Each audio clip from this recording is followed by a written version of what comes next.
அக்ஷய பாத்ரா தொண்டு நிறுவனம் மற்றும் சென்னை மாநகராட்சி இணைந்து பள்ளி மாணவ மாணவிகளுக்கு காலை உணவு வழங்கும் திட்டம் முதல் கட்டமாக தொடங்கப்பட்டுள்ளது.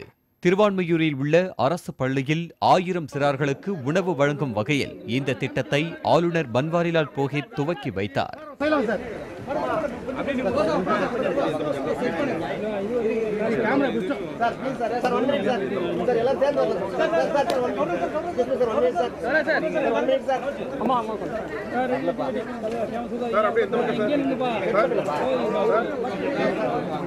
நிகழ்ச்சிக்கு பின்னர் செய்தியாளர்களிடம் பேசிய அமைச்சர் ஜெயக்குமார், அதிமுக கூட்டணி என்பது மதவாத சாதிய கூட்டணி என மு.க.ஸ்டாலின் விமர்சித்திருப்பதாக செய்தியாளர்கள் கேட்டபோது, தங்கள் கொள்கைகள் வேறு, பாஜகவின் கொள்கைகள் வேறு என ஜெயக்குமார் பதிலளித்தார்.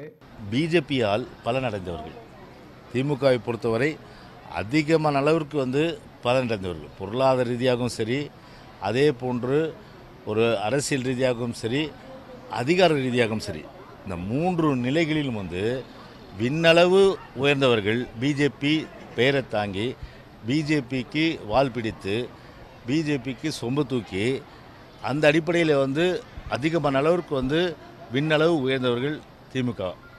எனவே இதையெல்லாம் மறந்துட்டு இன்றைக்கி இந்த ஒரு ஆயுதத்தை எடுத்திருந்தால் அந்த ஆயுதம் ஒரு கூர்மையான ஆயுதம் இல்லை. அது அவர்களே அது திருப்பி தாக்குகின்ற ஒரு நிலை நிச்சயமாக இருக்கு. ஏன்னா வரலாறு மறந்துடக்கூடாது.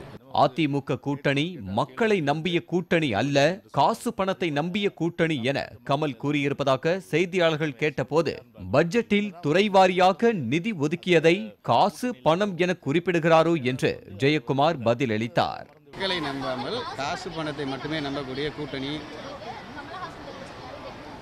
அவர் எந்த அடிப்படையில் இது சொல்கிறாருன்னு தெரியல. இன்றைக்கு மக்களை நம்பி தான் அனைத்து இந்திய அண்ணா திராவிட முன்னேற்ற கழகம் இருக்குது. மக்களுக்காகத்தான் இந்த அரசு, மக்கள் நலம் பயக்கிற திட்டங்கள் எல்லாம் இன்றைக்கு நிறைவேற்றப்பட்டிருக்கு. நம்முடைய சத்துணவு திட்டம் தான் இன்றைக்கி 1 கோடி குழந்தைகள் இன்றைக்கி வயதான உணவு இருந்தது. அடிப்படை கட்டமைப்பு வசதிகள் மேம்படுத்தப்பட்டிருக்கு. சட்ட ஒழுங்கு நல்லா இருக்குது. சமூக நீதிக்கான மாநிலம் என்று அந்த வகையில் பல திட்டங்கள் எல்லாம் நாம் நிறைவேற்றி கொண்டு இருக்கோம். இப்போ நிறைவேற்றும் போது இது மக்களுக்கான அரசு தானே. அப்போ இதில் எங்கே மணி இன்வால்வ் இருக்குது? ஒருவேளை இது சொல்கிறாரா, பட்ஜெட்டில் நாம் ஒரு டிபார்ட்மெண்ட் கொடுக்குறோமே அந்த ப்ரொவிஷன் ஏதாவது கட் பண்ண சொல்கிறாரா? அதான் நினைக்கிறேன் நான். தங்கள் பலம் தங்களுக்கு தெரியும் என்றும், உரிய மரியாதை கொடுக்கும் இடத்திற்கே தேமுதிக செல்லும் என்றும் பிரேமலதா விஜயகாந்த் கூறியிருப்பது பற்றி கேள்வி எழுப்பிய செய்தியாளர்கள், தேமுதிகவுக்கு அதிமுக உரிய மரியாதை தரவில்லையா என வினவினார். கூட்டணி கதவு திறந்திருப்பதாகவும், யார் வேண்டுமானாலும் பேச வரலாம் என்றும் பேச்சுவார்த்தை நடைபெற்றுக் கொண்டிருப்பதாகவும் ஜெயக்குமார் பதிலளித்தார். கூட்டணிக்கு வந்தால் ஹாப்பி என்றும், கூட்டணிக்கு வராவிட்டால் டோன்ட் வரி என்றும் ஜெயக்குமார் கூறினார். தொடர்ந்து அதிமுக திமுக இதுல இழுபறி ஏற்பட்டிருக்கு. தயாரா இருக்கும், எங்க பலம் எங்களுக்கு தெரியும், எங்களுக்கு யார் உரிய மரியாதை கொடுத்தாங்கன்னா நாங்க அவங்க கூட போவோம்னு சொல்லிருக்காங்க. அதிமுக உரிய மரியாதை இல்லை. அதில் 3 கொஸ்டின் கேட்குறீங்க நீங்கள் கேட்டதில். தனித்து போட்டி, எங்கள் பலம், இந்த மாதிரி கொஸ்டின். அது அவங்க கட்சியினுடைய விருப்பம், அது அவங்க தெரிவிக்கிறாங்க. இதில் நான் ஒன்றும் கருத்து சொல்ல வேண்டிய அவசியம் இல்லை.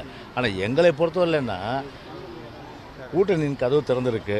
அதனால் யார் வேண்டுமானாலும் பேசலாம். அந்த வகையில் பேச்சுவார்த்தைகள் நடந்து கொண்டிருக்கிறது. இது மேபி மே நாட் பி, மேபியாக இருந்தால் சந்தோஷம், மே நாட் பியாக இருந்தால் டோன்ட் வரி.